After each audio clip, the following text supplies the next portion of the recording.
me tell you about a friend. It's Craig LeBlanc where the good times never end. Talking Parks and Rec, it's a show you gotta know. Welcome one and all to the Daily Parks and Rec Show. It's the Daily Parks and Rec Show. I believe that we should be using a different term, which is vital. We are a vital service to our communities because you don't have to have Parks and Recreation to have a community. Like the city that I work for would still be a city if the entire Parks and Recreation department disappeared. We wouldn't be a city that people wanted to live in. We wouldn't be a city where people felt like they had a place to belong. They wouldn't have a city where people felt connected. And so I want my city council and the taxpayers to look at me in a completely different category than public safety, because they're not going to public safety for quality of life. They're going to public safety for preservation of life. Welcome back to the Daily Parks and Rec Show, live from the 2025 NRPA Conference. Today, we're joined by two incredible leaders from the California Parks and Recreation Society, Cindy Bagley, CPRS President, and Steph Stephens, Executive Director, to share their passion for community, connection, and the heart of Parks and Rec. From bringing together thousands each year in California's own statewide conference to redefining what it truly means to be essential, Cindy and Steph remind us that Parks and Recreation isn't just about programs, it's about people. You'll hear why they believe Parks and Rec is vital, not just for survival, but for helping communities thrive. From moments of belonging at a 4th of July celebration to empowering the next generation of young professionals, this episode captures the spirit, purpose, and pride that drive our field forward. So tune in, because today's conversation is proof that Parks and Rec isn't a luxury. It's the lifeline that keeps our communities alive. Let's dive in.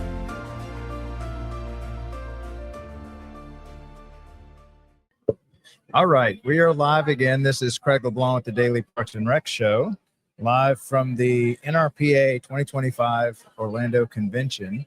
And I have with me some special guests that I'm pretty sure they drove here from California, correctly? Yeah, Absolutely. All the way from the West Coast.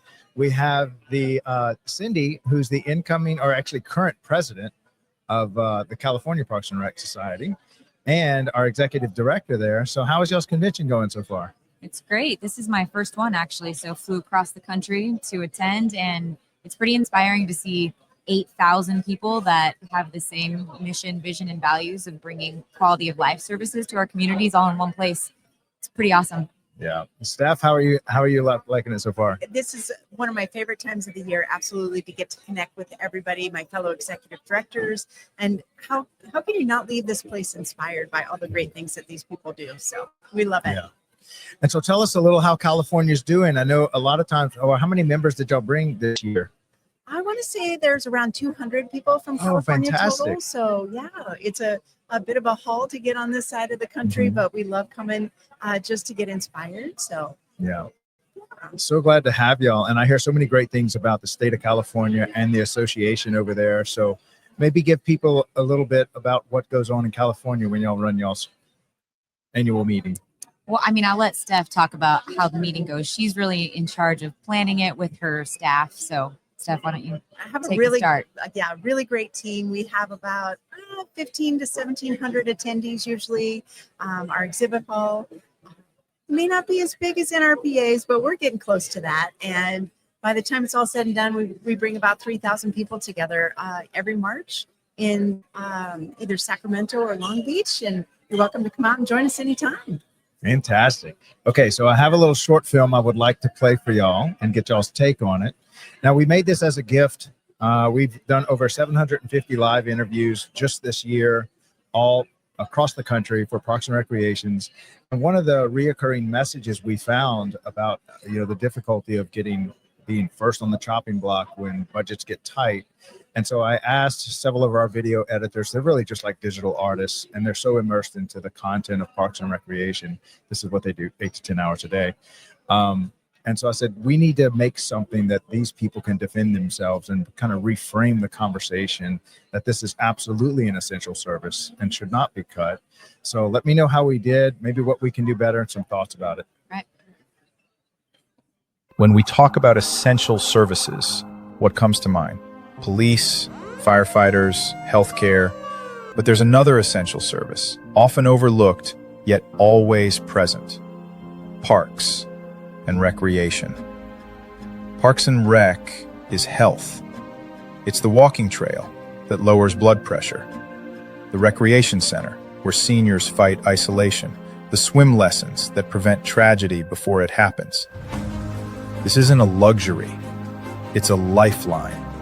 Parks and Rec is safety, a playground instead of a street corner, a basketball court instead of trouble, a summer camp where every child belongs. It's not just about activity, it's about protection, prevention, and possibility. Parks and Rec is community, the festival that brings neighbors together, the cultural event that teaches respect and diversity, the open space where a city breathes. It builds bridges where division once stood. It gives people a reason to gather, to connect, to care. And Parks and Rec is economics. It strengthens property values. It drives tourism through events and trails. It saves on healthcare costs. Every dollar invested multiplies, feeding back into schools, into safety, into growth. Essential service is not just about survival, it's about thriving. And Parks and Recreation is where thriving begins. In wellness, in equity, in culture, and in joy. Parks and Rec isn't extra, it's essential. For our health, for our safety, for our communities, for our future. A message from the Parks and Recreation community.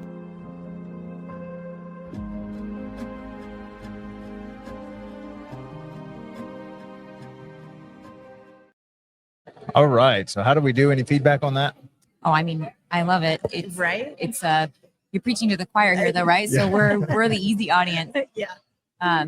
It's very interesting, if you don't mind me going into sort of why I wanted to run for the president of the California Park and Recreation Society, is because I had a boss, my city manager, who was a brilliant, highest IQ individual, was very black and white thinker. And when COVID hit, the beginning of your video said it. When you think of essential, what do you think of? You think of public safety, you think of public works, you think of like your basic infrastructure for life. Mm. And I believe that we are essential, but I believe that COVID defining what essential really meant in that time, which was you need to be able to be alive. That essential isn't the word that we want to use, because I don't want to compete with public safety, and I don't want people to put me in that same category, because I'm not that same category. I believe that we should be using a different term, which is vital. We are a vital service to our communities, because you don't have to have Parks and Recreation to have a community. Like, the city that I work for would still be a city if the entire Parks and Recreation department disappeared, but we wouldn't be a city that people wanted to live in. We wouldn't be a city where people felt like they had a place to belong. They wouldn't have a city where people felt connected. And so I want my city council and the taxpayers to look at me in a completely different category than public safety, because they're not going to public safety for quality of life. They're going to public safety for preservation of life. Mm-hmm. And so I want to enhance someone's life. I want to make someone feel like they belong in our community, and that is why those tax dollars should come to us. That is why you shouldn't cut us, because you want people to be proud of their community. Mm-hmm. And I just recently wrote an article in our Parks and Rec magazine for the state of California about a really amazing moment this summer at our 4th of July celebration, where I really wondered, are people in the mood to celebrate this year? Is 4th of July going to be as big of a celebration as it always has been? And I wasn't sure, but man, our entire community came out. It was the biggest event that we've had in all 4 years we've been running that. And at the very end, I watched the crowd screaming for the band to do an encore and dancing and high-fiving each other. And I just asked everybody to stop for a second. And I said, look around, look to your left, look to your right. This is what community looks like. Because while right now our country's so focused on what divides us, really there is a lot more that connects us. Absolutely. And our events and our services and our programs are what make a community feel like they belong to one another, regardless of how different their opinions are in other areas. So I think that exactly every single thing that message said is 100% true. If my city manager saw it, he would say, "You're not essential. You are nice to have. It is nice to have a high quality of life. Not everybody can have a high quality of life. That's a luxury. And I don't want people to be able to use a technicality in a word that we're using to say no, because you can't argue that we're vital. You can't argue that we don't bring quality of life, because we do. We make people's lives better. So Yeah. I love it. I love it. Yeah, and shout out to our one of our talented artists that made that, Chris. And I love how he found that point that essential is not just about survival; it's about thriving. Totally. And thriving is where Parks and Rec, this is where it happens. This is where it's born. It really does. Stephanie, have anything on that? I mean, I don't know how to argue with any of those points. I think at one point, Cindy, you even said that we really are the Parks and Recreation is the heart of a community, right? Mm-hmm. It's the heart and soul of the community. And I think that that's exactly what happens here when we can recharge our batteries so that we can all go back to our communities and really bring that heart and soul to the community. Mm-hmm. Yeah, we're what makes our communities unique. You say we live in California, you drive up the 101 highway, and one thing all cities have is sewer systems and street lights and public safety. But what makes each community unique as you drive up and down the state of California is what the Parks and Recreation system offers. Our community events, our cultural events, our park system, our trails, those are all unique. And that is because of what we do to make our communities unique. And that's why people choose to live in each one of our communities. And another point is the economic impact that these special events and that those tourist dollars that it brings in, and then also how the property values around parks. And this is what cities, like when you look on a city website, what are they showing? Our events, our parks. Right. Yeah.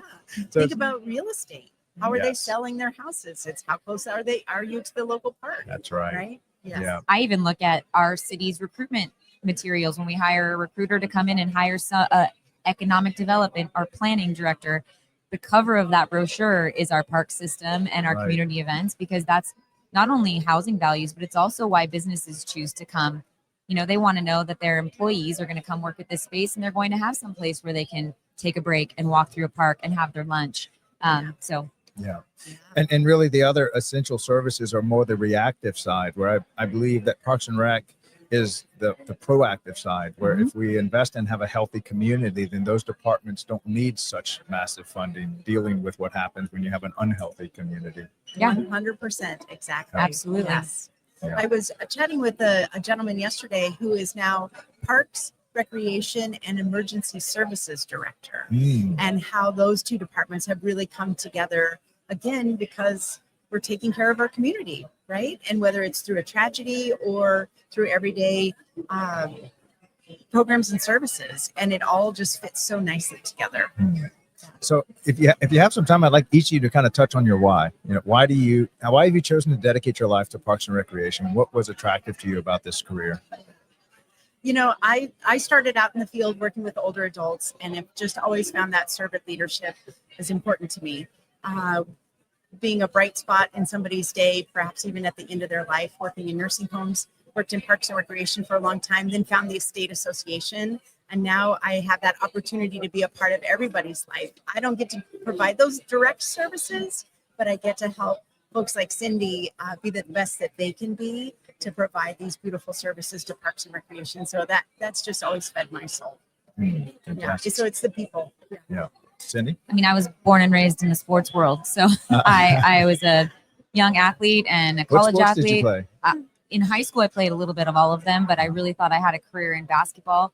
If you can't tell them, he's not 8 feet tall. I'm very I small. bet you no one can take the ball from you. Yeah, I'm very scrappy. But yeah, so I worked for a private company that did youth sports camps coming up in college and in some of my summers. And I fell in love with the service piece of it and being able to give back. But then I really found partnering with a lot of local cities. I was like, wow, that's actually really cool. And so I stepped into the city government world. And now I've chosen to make a career out of that. I didn't know that I was going to make a career out of that when I started. I was like, this is just another cool way to be able to coach and impact a community and be a part of the sports world, but as I was able to touch a little bit more things that we do in our community, I was like, this is a lifelong thing. And now I oversee a performing arts center and a sports and fitness center and an animal shelter and a senior center. And so I think it's being able to impact quality of life in a variety of different ways, where in a lot of other fields, you may be able to impact quality of life in the technological world, or you may be able to impact in the health related world. In Parks and Recreation, we get to meet everybody where they are and help their individual quality of life in a completely different way than we do somebody else at our senior center, for example. So I think it's just being able to do all of that, and then choosing to be a leader in Parks and Recreation in CPRS is giving back to the profession and trying to get more people to realize that this is an amazing profession, because I don't think a lot of people realize you can do this for your life. Yeah. You know, one of the things we try to do with the Daily Parks and Rec Show is to lift up that next generation of Parks and Rec professionals. We have a Friday show every Friday. It's called the Young Professionals Network, and we work with all the young professionals that at the state level and even at the national level. So what is California doing to try to reach out to that next generation and bring them into the industry? Because unfortunately, this is still a discovery major, and I'm like, we're going to get it out of that category as soon as possible. So Yeah, it really is. It really is. Yeah, we're partnering with our friends at Fresno State University to work on some workforce development projects, trying to answer that question, right? How do we reach down to those lifeguards, maybe those individuals who are running our summer day camp programs, and teach them and show them that this is an important field that they could actually create a career out of, right? When they're starting, when they're in their teens, and how to help them understand that it is important work and that it really does feed your soul. I know, Cindy, you talked a little bit about too even the earning potential in this field. I don't think we talk enough about that. I think we focus very much on the service and the feel good piece of it, which is important. And I think that there is a lot of young people in this upcoming workforce generation who care very much about loving their work and feeling good about their work. And that is easy. I think we're very good at telling that story about how good it feels to provide for our communities. But I think we forget to tell young people who also are money driven and see a career in the future and how much money they can make, that there is earning potential as you climb the ladder and work in government. Now it's capped. We're not a commission based industry. We're not a sales based industry, but you can still make a very good living to have a family and support yourself. And I live in California, so if you can do it in California, we can do it anywhere. So I think that's something that we miss. Like, this is a job. You get paid for this job. So at the beginning of all of the trainings that we do for our part-time staff, I come in and I say, this is my actual real full-time job. I get paid a decent salary to do this job. And, you know, if this is something you're interested someday, being able to do a little bit of a lot of things, you know, come talk to me. Yeah. And you know, every industry has a corporate ladder that you start off at the bottom, you try to work yourself up in leadership, but it seems like you face a massive headwind in other industries. But this industry is the opposite. You have people trying to encourage you to push you up, to train you so that you can climb a corporate ladder, I think, faster in Parks and Rec than any other industry, because they want great leaders and they want to help out those great leaders, those future leaders. Yeah. I think that's just part of the culture. It's always been that way as far as I've seen. What do y'all think about that? We want people to be the best that they can be at whatever it is they choose to be at, right? And I think that's one of the great things about being involved in a state association as well. You get to try on those leadership skills, hone them just a little bit in a volunteer role that you're not typically going to get fired from, but you get to learn from, you get to learn and surround yourself with really great people. And then you can take those skills back to your workplace and put them into practice too. So I think that helps that climbing up the ladder and getting to know people getting to know you and your skills too. So. Well, that's a piece too, the networking. I don't know how many other industries have a 8,000 attendee national conference where it's the networking and the social component is as important as the educational component. And so you build all these networks with people and you learn what they do. And I think that's part of where the building up comes from, is making relationships with people that you never would have been able to do had you not attended a state or a national conference. So I think we invest in that way also. Yeah, well, thank y'all so much. And I just found out, Steph told me that California, along with several other states, so if you're out there and you're trying to make your own media company, podcast in this industry, we will be glad to help you in any way possible. And we encourage it. There cannot be enough people creating media on this industry. because it's the best kept secret, because unfortunately we haven't become the best at telling our story. And hopefully we can turn that around here in the next few years if we get enough podcasters, enough YouTube content creators, and we want to do our part to help any person that wants to create content in this industry. You can find us on LinkedIn. We'll be more than happy to just share our secrets, and maybe we can partner, but if not, we'll show you the same roadmap that we just helped create and maybe get you further along the path. And actually, we kind of get that from Parks and Recreation, because there are no best kept secrets in Parks and Rec. People are more than happy to share with you how they launched their farmers market or how they dealt with some master planning issue. And I love that about this industry. They're really trying to help everybody out. Yeah, That's right. Any closing remarks about the convention? No, it's been great to see everybody. Thank you for all that you do for Parks and Recreation. That from the bottom of my heart, I always want to say that. And thank you to NRPA. It's been a great show. Yeah, being able to participate in something like this, there's always something new that you find in conferences like this, and being able to watch that video is like one extra level of inspiration to take back to our agencies. And so thank you for being here. Thanks to everybody who comes to an event like this and for sharing your best kept secrets. Yes, absolutely. With the industry. And that video is on our YouTube channel. Anybody can use it. It's not copyrighted. I'm giving everyone permission. Take it, use it, let's put it to work, because we definitely need to get that message out. Definitely. Thank you so much, guys. Thank you. You have a great day. You too. Bye. At DPRS Media Co., we believe Parks and Recreation isn't just a service, it's the heartbeat of our communities. We exist to honor the people, the vendors, and the leaders shaping the future of Parks and Rec. Our mission is simple: to tell their stories, highlight their careers, and celebrate their essential work. Our vision is bold: to be the trusted hub where leaders, vendors, and communities unite, inspiring innovation, sharing wisdom, and building a stronger, healthier nation. Through over 220 live shows and 6 weekly series, the Leadership Series, Facility Maintenance, Young Professionals Network, Youth Sports Mastery, The Rec Room, and Growing Leaders, plus our industry-leading newsletter, the weekly Parks and Rec Post, we're building a media platform made for the Parks and Rec community. And now, we're inviting strategic partners to co-create this story with us. As a partner, you'll gain 12 hours of annual live exposure with custom shows highlighting your expertise, polished 60-second promos refined for maximum impact, year-round visibility with dozens of replays across our media network, premium features in our newsletter, and amplified social media reach across LinkedIn, X, and Facebook. This is your chance to educate, inspire, and lead while connecting directly with the professionals who build, budget, and buy for their communities. This is DPRS Media Co. Let's build the future of Parks and Rec together.